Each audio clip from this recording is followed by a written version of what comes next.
what the future looks like for the U.S. and Iraqi bilateral relationship. And one of the things that the HMC is going to consider are the three factors that I outlined at the beginning, which is the threat of ISIS, the operational and environmental requirements, and then, of course, the Iraqi security forces capability levels. Yeah. Can you just update us on the Taiwan Strait? I believe there was some tension with a U.S. warship being approached by the Chinese. So the USS John Finn conducted a Taiwan Strait transit on January 24th through waters where high seas freedoms of navigation and overflight apply in accordance with international law. The ship transited through a corridor in the strait that is beyond the territorial sea of any coastal state. The transit through the Taiwan Strait demonstrates the United States' commitment to upholding freedom of navigation for all nations as a principle. I don't have anything or any more details to provide at this time, just that the strait was successful. Will. So you mentioned the capabilities of the Iraqi security forces. What is the Pentagon's assessment of those capabilities currently? Do they still need to partner with coalition forces to counter the threat of a potentially resurgent ISIS, or could they go it alone theoretically? Well, the ISF has been critical in our fight to defeat ISIS. We know that, and they've been a critical partner. And we are, of course, in Iraq at the invitation of the Iraqi government.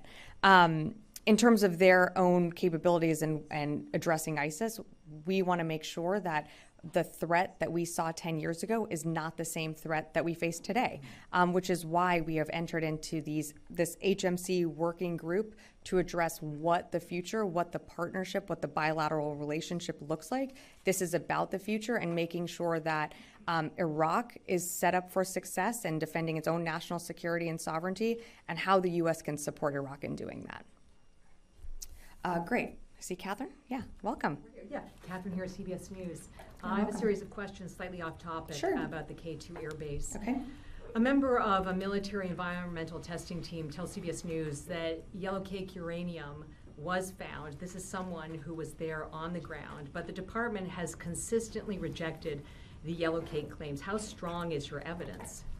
Yeah, so thanks, Catherine. We're not aware of any survey or report confirming the presence of yellow cake at K2 facilities, so I just have to leave it at that. Right, well, we've just provided new records to the Defense Department from this environmental tester who was there on the ground. Will you now consider these new records? Yeah, I'd have to take that question. Okay, great. Just as a follow-up, sure. Before we move on. What we hear consistently from K2 veterans is that they have to fight for acknowledgement that they were sent to a base that had toxic exposure. And they're looking for some accountability, and they want to know why. Yeah, so thanks, Catherine, for the question. The Secretary at the very beginning of this administration laid out one of his key priorities, which is taking care of our people. That's something that the Secretary has been committed to, and that's frankly something that this administration stands by and is also very committed to making sure that our current enlisted members are taken care of, as well as our veterans. Some of your questions, I would refer you to the VA to speak more broadly about. We do place a premium on providing quality military health care to our service members. As you know, Congress has also provided ways for service members, for veterans to. They're questioning why it takes so long. They were deployed there in some cases 2 decades ago, and they're fighting for acknowledgement of their illnesses, many of which are not approved for benefits. Yeah, I completely understand. We do have a registration portal for folks to go to lodge some of their symptoms and what they experience. And again, I know we're working with you on some of these items, so we will get back to you on that. Great. Yeah, Janie. Thank you, Sabrina. On North Korea. North Korea announced that the cruise missile it launched this week was a test of a nuclear missile equipped with a tactical nuclear warhead. How does the U.S. assess this? Yeah, thanks, Janie, for the question. Again, these are similar actions that we've seen before from North Korea. They destabilize the region. We have urged very publicly for the DPRK to stop these actions, to stop these tests. Our commitment to the Republic of Korea, to the area and to the region remains ironclad, but we've been pretty forthcoming on how we feel about these tests. Do you think North Korea actually has the capability to strike the United States? Yeah, I'm not going to get into any intelligence assessments. Fadi. Fadi, I'm going to go to Fadi here. Yeah. Thank you, Sabrina. My first question is, you said the HMC meetings are not about negotiating the withdrawal of U.S. forces in Iraq. Is that because it's been mutually agreed upon with the Iraqi government not to discuss this issue, or is it because the U.S. is not willing to discuss it, or the Iraqis didn't request that No, that's just discussion? not the purpose of these meetings. So both sides are in agreement on not to raise that issue during the meeting? No, well, just to again take a step back here. The purpose of these meetings, and it's a working group, is to look at what the bilateral relationship between the United States and Iraq looks like now that the threat of ISIS from 10 years ago to today is very different. And so part of the factors that we're taking into consideration, the ISF's capabilities, the operational environment, and then of course the threat of ISIS, those are all going to be part of these conversations on exactly what our footprint looks like within Iraq. And that's what this working group is for. There's no timeline set. And again, these meetings are not about a negotiation or a withdrawal from Iraq. If I may Sure. ask, two more questions on two separate Yeah. topics. So the first one, Channel 12 in Israel reported today that a new batch of security assistance arrived in Israel, and it includes F-35, F-15, and Apache. Are you able to confirm this news? I'm not. I haven't even seen those reports. Thank you. And then separately, there's been reported there's a leak from recording by Israeli Prime Minister Netanyahu, where he said he expressed his anger to the U.S. government because of the renewal of the agreement about Al-Udeid airbase in Qatar, the host agreement.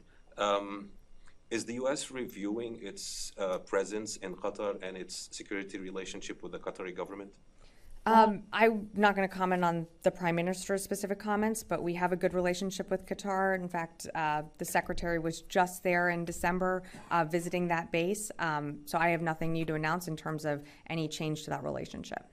Great. Yes, over here. Hey, Sam McGrone with USNI News. Just wanted to get a couple of points of clarification on the operations in the Red Sea, just so I understand the distinction. So the merchant ship protection mission is known as Prosperity Guardian, and then the potential strike mission, is that Poseidon Archer? How are you all dividing that up? Who's responsible for what? Can you? Yep. Because it's been kind of difficult to understand. Sure. So Operation Prosperity Guardian is exactly that. It is looking at how this coalition together can help ensure freedom of navigation through the Red Sea, through the BAM, through the Gulf of Aden. And so that is something that the Secretary officially launched in December when he was in Bahrain visiting there. And it's a multinational security initiative. Operation, what you were referring to is Operation Poseidon Archer is not a named department operation, but it is something that CENTCOM has named in terms of multilateral strikes and dynamic strikes within Houthi-controlled areas in Yemen. And is that ongoing? That is ongoing. Okay. Yeah, of course. Oren. Just a very quick follow-up to Lita's first question from the Secretary. You said you'd update us when the Secretary would come back full-time, but has he been back to the Pentagon at all since his release from the hospital? He is not. And I'm sorry, what I meant to say was it's not like he's coming for a half day or an hour or anything like that. When he comes back to the Pentagon, whether it's for an hour, 5 minutes, a day, we will let you know. Yeah, of course. Yes, in the back here. Thanks so much. Robert Moore with ITV News. Hi. We have a cameraman who was filming in Gaza earlier this week. He filmed a very distressing scene that's gained a lot of traction online of a group of Palestinian men waving a white flag, trying to reach relatives, manifestly not a threat to anyone. They came under fire from an Israeli position. One man was killed, shot in the chest.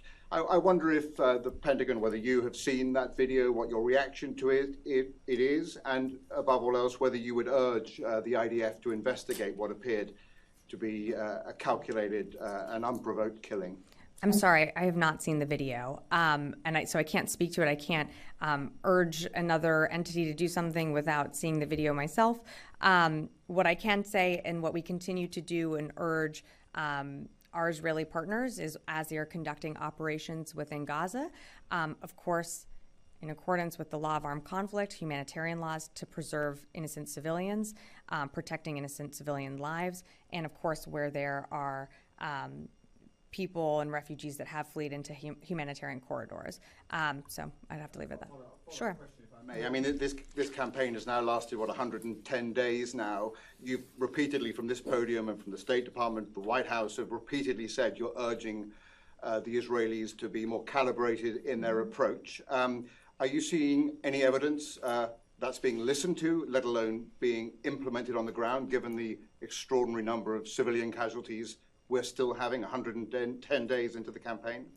You know, we are seeing that the IDF has certainly pared back its operation within Gaza. They have pulled back brigades. They are, and I think they actually spoke to this as recently as a few weeks ago, conducting more targeted operations from the secretary's level to other levels across this administration. There are near daily conversations with our counterparts in Israel about lessons learned that the secretary himself has had through when he was serving in Iraq, and how we see this conflict ending. So let me just finish for a sec.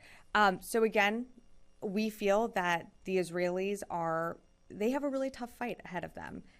We know that we are working with them to ensure that they can confidently meet the goals that they have laid out by going after Hamas leadership, but we have been very clear from the beginning that the preservation, the protection of innocent civilians is something that we value and something that Israel needs to uphold. Are you convinced they're actually listening and implementing I think that I answered that recommendation? question. I answered that question. Yeah, Rio.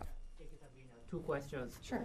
First, the White House said this morning the Japanese Prime Minister Kishida will make a state visit to Washington in April. So how do you see the progress on defense cooperation with Japan over the last 3 years?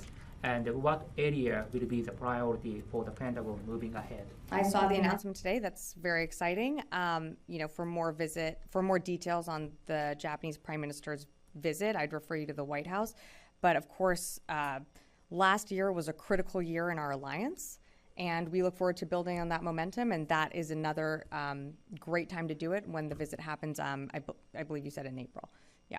Yeah, separately on Taiwan. Sure. The Admiral Aquilino said last week that China will step up military pressure on Taiwan in response to the outcome of the presidential election in the island. So is that the assessment widely shared at the Pentagon? So in terms of Admiral Aquilino's comments, I'd refer you to Indo-PACOM to speak more to that. I will point out at the same day that Admiral Aquilino said this, there were several centerline crossings by PRC jets. We are committed to the Taiwan Relations Act, and in fact, as I mentioned just yesterday, we completed a Taiwan Strait transit, so I'll leave it at that. I'm going to go to the phones, and then I'll come back in the room here. Laura Seligman, Politico. Hi, Sabrina. Thanks for doing this. A couple questions. First of all, there were some reports today that Putin has put out feelers that he's willing to negotiate on Ukraine. And I'm wondering if you can tell us, is DOD privy to any of that, and what is your response? And then I have a follow-up. Yeah, I've seen those reports. I don't have anything to add to them. Okay. And then on the Russian plane that was shot down, that was reported, I'm wondering if you have an update on that. There were some claims that U.S. weapons were used to take the plane down. Do you have a response? Thanks, Laura. It's something that we're looking into. I don't have any more details. I've seen some of the reporting in terms of responsibility. It's something that we're looking into, but I just don't have more details to share at this time. Next question will go to Jeff Schogel, Task and Purpose. Thank you. And I understand if this is a question you need to take, can we get an update on the number of troops in Iraq and Syria who have been diagnosed with TBI, the total number? I understand that the CENTCOM surgeon doesn't track it like this, that you specifically have to query this person to get that data. If you don't have that data, could you provide it, the most recent numbers? Yeah, thanks, Jeff. I do not have those numbers in front of me, so I'm happy to take that question. Great, we'll come back in the room. Yes. Thank you. The government of Iraq says ISIS is defeated and the coalition's job is over, and says we have to set a timetable for a phased withdrawal of troops and the end of mission of coalition forces. you think there's still the threat of ISIS that requires the coalition forces to remain in Iraq? I don't think I saw in the statement that the Iraqi government put out that ISIS is completely gone. I think we know that the threat of ISIS has changed. I think that's what that statement acknowledged. The threat that was 10 years ago has certainly evolved, and that is because of our incredible partnership with the Iraqi security forces and our partnership with the coalition. It is because of that partnership that we were able to continue to push ISIS out of major cities, and they have become a very different type of organization that they were when this coalition formed. In terms of, again, I'm happy to reiterate what I said at the top, but the HMC is a working group. It is considering 3 different factors as it moves forward into what does the bilateral relationship between the United States and Iraq look like going forward. Again, we're in Iraq at the invitation of the Iraqi government. We're very proud of the work that we've done in conjunction with our partners and with the Iraqi security forces. And this working group is the next step to our bilateral relationship. Yes. Yeah, thank you. Just staying on Iraq, Sure. The Iraqi defense minister just pushed a statement on that meetings that you Okay. talked about, the HMC. He says that the meetings will start soon between the U.S. and Iraq in order to determine the withdrawal timing for the coalition forces and build cooperative relations. And I heard from you that you said this is not about negotiation from the U.S. withdrawal. Why there's 2 different statements about this HMC? The Iraqi says that it's about the timing of the withdrawal, and you are saying this is not about that. Okay. Has the Iraq requested you about your withdrawal from Iraq? We've received no request from the government of Iraq to withdraw our forces. Again, the HMC, it's a working group to determine what our future looks like together with Iraq in terms of our bilateral relationships. There are factors that are being taken into consideration. As I mentioned, the threat of ISIS is very different from what it was 10 years ago. And I know there's a focus on this withdrawal. There is nothing new about these meetings. This is something that was announced in August in 2023, that we were going to start these meetings and start this conversation with Iraq, whether that means what our footprint looks like in Iraq, and that's going to be determined on a variety of factors, which I laid out at the top. And just staying on that HMC, when you're talking about the Iraqi defense system, there are the Iraqi Defense Ministry and also there are other forces inside Iraq. They are not part of the Iraqi Defense Ministry, but they are part of the Iraqi defense system. Yeah. I'm talking specifically about the Peshmerga forces from the Kurdistan region of Iraq and also the Popular Mobilization Forces, the Hashd al-Shabi, which funded by the Iraqi government. Where these 2 forces are standing in these meetings between you and the Iraqi government? Again, this is a meeting between the Iraqi government and the United States. I'm not going to get ahead of those conversations. As you mentioned in a tweet from, I think it was the defense minister of Iraq, these meetings are going to come soon. They're going to start soon. I don't have a manifest or roster of who's going to attend those meetings, and I'm going to wait until those meetings happen. Will the Peshmerga forces and PMF will be part of these meetings or not? Again, I'm not going to read out who's participating just yet. This is an announcement today. When we have more to share, we'd be happy to share it. Aaron. When it was made public that North Korea started sending munitions to Russia, the Pentagon stated that North Korea would not make a big impact on the war, but now you're seeing that North Korea's missiles in Ukraine. Are you concerned about North Korea continuing to send larger amounts of munition and prolonging the war even longer, especially when the U.S. at this moment cannot fund Ukraine? Yes. We are very concerned about the relationship between Russia and the DPRK. We have said that from the beginning. We are concerned that Russia has to, it speaks to Russia that they have to seek support when it comes to funding their own capabilities from countries like Iran, countries like the DPRK. The continuing funding, the continuing support of these countries does prolong the war. That is something that we are concerned about, which is why we have committed to supporting Ukraine, but we can't do that without a supplemental being passed. And so, as I mentioned, from this podium, we have not had a supplemental, we have not had a presidential drawdown go out since December 27th. Earlier this week, the Secretary and the Chairman convened the Ukraine Defense Contact Group. That's a forum where allies and partners do come together to figure out what Ukraine needs, what are their urgent battle needs. Unfortunately, the United States has not been able to provide a package since December. So we will continue to urge Congress, both publicly and privately in our meetings, to pass a supplemental. But in the beginning, you appeared to just downplay that North Korea was sending the munitions over there, that it wasn't that big of a deal at that time. Yes, it would prolong the war, but at that moment, it wasn't. I don't remember us saying it wasn't that big of a deal. I think it's a concern when other countries are providing Russia with munitions that are killing Ukrainians and innocent Ukrainian civilians. I think we've always said that's been a big concern of ours. And then have we seen any shipments, any more shipments going from Russia to, or from North Korea to Russia? I don't have anything today to announce.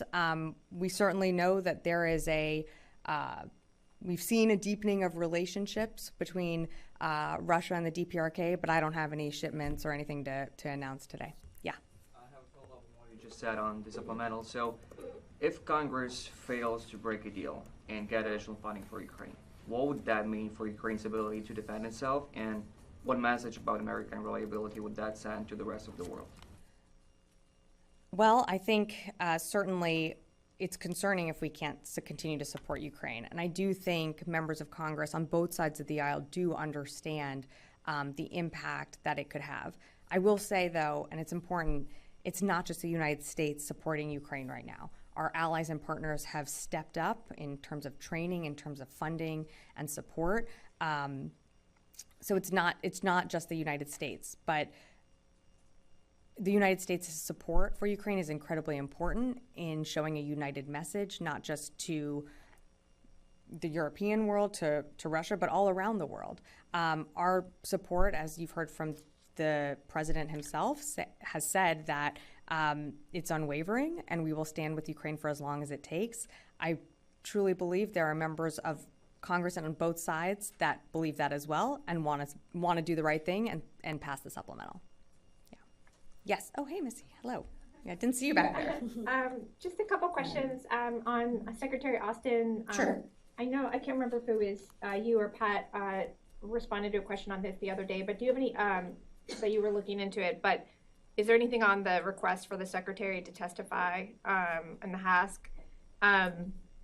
And do you have any comment on the congressional criticism, I think it was from Wicker, about the letters that that DOD submitted about the timeline surrounding his hospitalization? And then separately on the DOD Inspector General report about UAP, said that there wasn't a comprehensive plan for dealing with UAP and that could pose a security threat. Any response to that? Sure. Let me take the first ones at the top. So in terms of testifying, our teams are working with the Hill to figure out, we always want to be responsive to Congress. We always want to ensure that we are getting answers back to whether it be senators or members of Congress in a timely manner. I don't have an update for you on any hearing of anything being scheduled, but we are certainly in touch with the staffs of those members who have requested that hearing. And when I have more to share, I'd be happy to do it.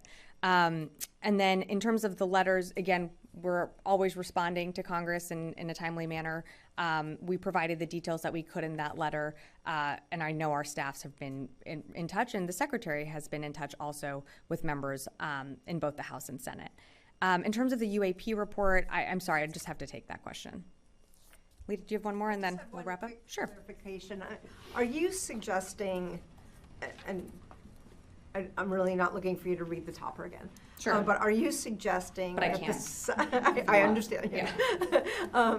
The size of the U.S. footprint in Iraq will not be an element at all in these discussions, or isn't it common sense that the size of the U.S. military footprint in Iraq will be part of these discussions as they go forward? It will certainly be part of the conversations as it goes forward, as not reading the topper again, but as I outlined at the very beginning, the threat of ISIS has changed.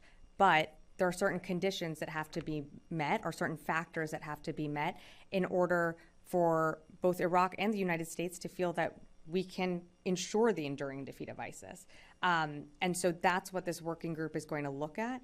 And again, we're still there at the invitation of the Iraqi government, and we're really proud of our partnership. I understood. I think the term withdrawal of forces, I think just more broadly, the size of the U.S. footprint in Iraq is obviously part of all of this ongoing. Yeah. Sure, Fadi. One last question, and then we got to wrap. Yeah. It's getting more confusing now. I don't think so. Yes, it is. Okay. I'm not a native English speaker. Sure. I was taught Arabic and French, but reducing the footprint entails withdrawing some of the forces, right? So what Lita was asking is, is your footprint in Iraq part of these discussions? And what I said was that the threat of ISIS has changed, and there are a number of factors that this working group is going to look at. One being, how can we ensure the enduring defeat of ISIS?